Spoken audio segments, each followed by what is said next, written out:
को क्या पता जिस दुआ के कबूल होने का आप इंतज़ार कर रहे हैं, अल्लाह उसका जवाब पहले ही देना शुरू कर चुका हूँ। अस्सलाम वालेकुम रहमतुल्लाहि बरकातहू।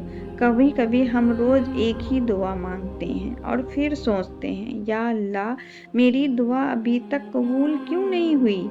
हम इंतज़ार करते हैं, दिन गुजारते हैं, महीने गुजारते हैं, कभी कभी साल भी, और हमें लगने लगता है कि शायद मेरी आवाज़ आसमान तक नहीं पहुंच रही।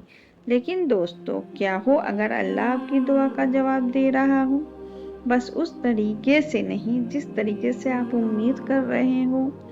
हम अल्लाह की एक दरवाज़ा मांगते हैं, लेकिन अल्लाह पहले हमें उस दरवाजे के लायक बना रहा होता है।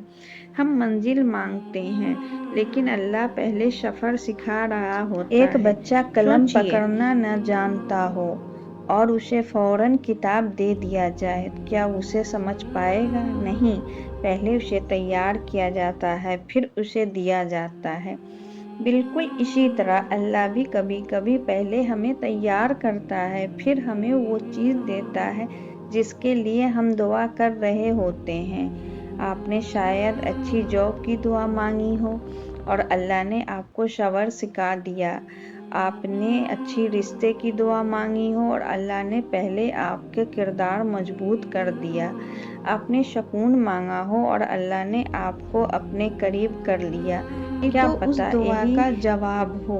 दोस्तों, हर कबूलियत का मतलब फ़ौरन मिल जाना नहीं होता। कभी कभी कबूलियत का मतलब होता है अल्लाह आपको किसी मुसीबत से बचा रहा है।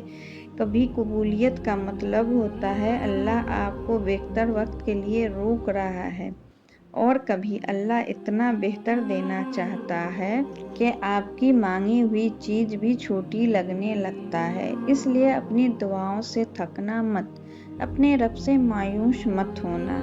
आज अगर आप किसी दुआ के इंतज़ार में हैं, तो याद रखिए अल्लाह खामोश ज़रूर हो सकता है, लेकिन गाफिल कभी नहीं होता। वो आपके आंसू भी देखता है, आपकी खामोशी भी सुनता है। अल्लाह खामोश ज़रूर हो सकता है, लेकिन गाफिल कभी नहीं होता। वो आपके आंसू भी देखता है, आपकी खामोशी भी सुनता है, और आपके दिल की बात भी जानता है। हो सकता है जिस दुआ के कबूल होने का आप इंतज़ार कर रहे हैं, अल्लाह उसका जवाब आज भी आपके ज़िंदगी में लिख रहा हो।